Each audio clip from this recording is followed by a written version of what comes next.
ஈரோடு திண்டலில் உள்ள குதிரையேற்ற பயிற்சி மைய மாணவர்கள் கோவையில் நடைபெற்ற தேசிய அளவிலான குதிரையேற்ற போட்டியில் பங்கேற்று வெற்றி பெற்றனர். இந்த தேசிய அளவிலான போட்டியில் தமிழ்நாடு, கர்நாடகா, ஆந்திர பிரதேசம், தெலுங்கானா, மகாராஷ்டிரா, ராஜஸ்தான் உள்ளிட்ட பல்வேறு மாநிலங்களைச் சேர்ந்த வீரர், வீராங்கனைகள் பங்கேற்றனர். டெஸ்ட் போட்டியின் 10 வயதிற்குட்பட்டோர் பிரிவில் மாணவன் அகன் முதலிடம் பெற்று தேசிய சாம்பியன் பட்டம் வென்றார். அதே பிரிவில் அன்வி 2வது இடத்தையும், யாரா அஸ்மின் 3வது இடத்தையும் பெற்று சாதனை படைத்தனர். அனைத்து வயதினருக்குமான டெஸ்ட் பிரிவில் மாணவன் கார்வேந்தன் 7வது இடத்தையும், குழந்தைகளுக்கான போட்டியில் ரிதன் 4வது இடத்தையும், தீரா 6வது இடத்தையும் பிடித்தனர். இது குறித்து பயிற்சியாளர் ராஜா கூறுகையில், சிறு வயதிலேயே மாணவர்கள் குதிரையேற்ற விளையாட்டில் ஆர்வத்துடன் பங்கேற்று தேசிய அளவில் வெற்றி பெறுவது அவர்களின் தன்னம்பிக்கையை அதிகரிக்கும். மேலும் பயிற்சியாளர்களின் அர்ப்பணிப்பானது பயிற்சியும் பெற்றோரின் ஒத்துழைப்புமே இந்த வெற்றிக்கு காரணம் என கூறி வெற்றி பெற்ற மாணவர்களுக்கு பாராட்டு தெரிவித்தார். குதிரை ஏற்ற போட்டியில் வெற்றி பெற்ற மாணவனின் பெற்றோர் நித்யா கூறுகையில், ஆல் இண்டியா லெவல்ல ஹார்ஸ் ரைடிங் காம்படிஷன் நடந்துச்சு. ஹூவர்ஸ் பிரிண்ட்னு காம்படிஷன் பேரு.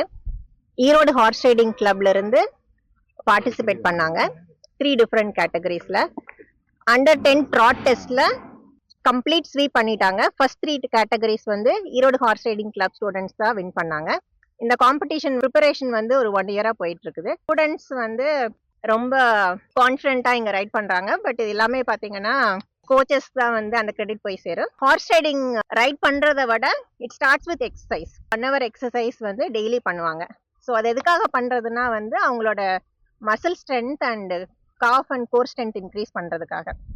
ஸோ எவ்ரிடே பார்த்தீங்கன்னா 1 hour exercise and 45 minutes training இருக்கு. ட்ரைனிங் பார்த்தீங்கன்னா இட்ஸ் வெரி ஆர்கனைஸ்டா இங்க வந்து பண்றாங்க. பயங்கர டிசிப்ளின் வேணும் இந்த ஹார்ஸ் ரைடிங் பார்ட்டிசிபேட் பண்றதுக்கு. கார்வேந்தன் என்னோட சன் பேரு.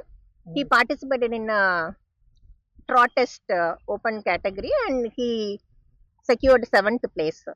ஈரோட்டில் உள்ள GeM and jewellery technology training centre திறன் மற்றும் தொழில் முனைவோர் மேம்பாட்டு பயிற்சி நிறுவனம் சார்பில் தங்க நகை மதிப்பீட்டாளர் பயிற்சி அளிக்கப்படுகிறது.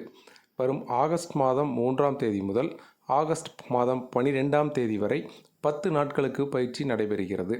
இப்பயிற்சியில் தங்கத்தின் விலை கணக்கிடும் முறை, கொள்முதல் செய்யும் முறை, உறைகளில் தங்கத்தின் தரம் அறிதல், கடன் தொகை வழங்கும் முறை, ஹால்மார்க் தரம் அறியும் விதங்கள் குறித்து பயிற்சி அளிக்கப்படுகின்றன. பயிற்சியில் 18 வயது நிரம்பிய ஆண், பெண் இருபாலாரும் கலந்து கொள்ளலாம். வயது வரம்பு இல்லை. பயிற்சி முடித்தவர்கள் தேசிய கூட்டுறவு மற்றும் தனியார் வங்கிகள் மற்றும் நகை அடகு நிதி நிறுவனங்களிலும் நகை மதிப்பீட்டாளராகவும் பணியில் சேரலாம். பயிற்சியில் சேர விரும்புபவர்கள் 3 ஸ்டாம்ப் சைஸ் ஃபோட்டோ, முகவரி சான்றிதழ், கல்வி சான்றிதழ், பயிற்சி கட்டணம் 8500 ரூபாய் செலுத்த வேண்டும். கூடுதல் விவரங்களுக்கு 9437284438 என்ற எண்ணை தொடர்பு கொள்ளலாம். ஈரோடு மாவட்டம் சத்தியமங்கலம் புலிகள் காப்பகம் விலாமுண்டி வனப்பகுதியில் ஏராளமான யானைகள் நடமாடுகின்றன.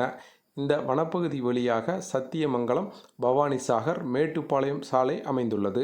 பெரிய கள்ளிப்பட்டி காவல் சோதனை சாவடி அருகே வனப்பகுதியொட்டி நெடுஞ்சாலை ஓரத்தில் தற்காலிக பழக்கடைகள், மீன் இறைச்சி கடைகள் அமைக்கப்பட்டுள்ளது.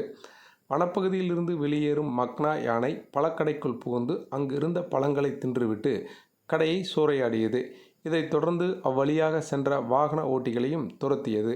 இதனால் வாகனத்தில் சென்றவர்கள் அச்சமடைந்தனர். தகவல் அறிந்து வந்த விலாமுண்டி வனத்துறையினர் மக்னா யானையை வனப்பகுதிக்குள் விரட்டி அடித்தனர். வனத்துறை அதிகாரி சுரேஷ் இது குறித்து கூறுகையில், வனவிலங்குகள் நடமாட்டம் உள்ளதால் வனப்பகுதியொட்டி சாலையோரம் கடைகளை அமைக்கக்கூடாது என அறிவுறுத்தியுள்ளோம். ஆனால் அவர்கள் வாழ்வாதாரம் பாதிக்கப்படுகின்றது என தெரிவிக்கின்றனர். யானை உள்ளிட்ட விலங்குகளால் அசம்பாவிதம் ஏற்பட வாய்ப்புள்ளது. ஆகவே வனப்பகுதி சாலையோர கடைகளை அமைத்தால் சட்டப்பூர்வமாக கடும் நடவடிக்கை எடுக்கப்படும் என தெரிவித்தார்.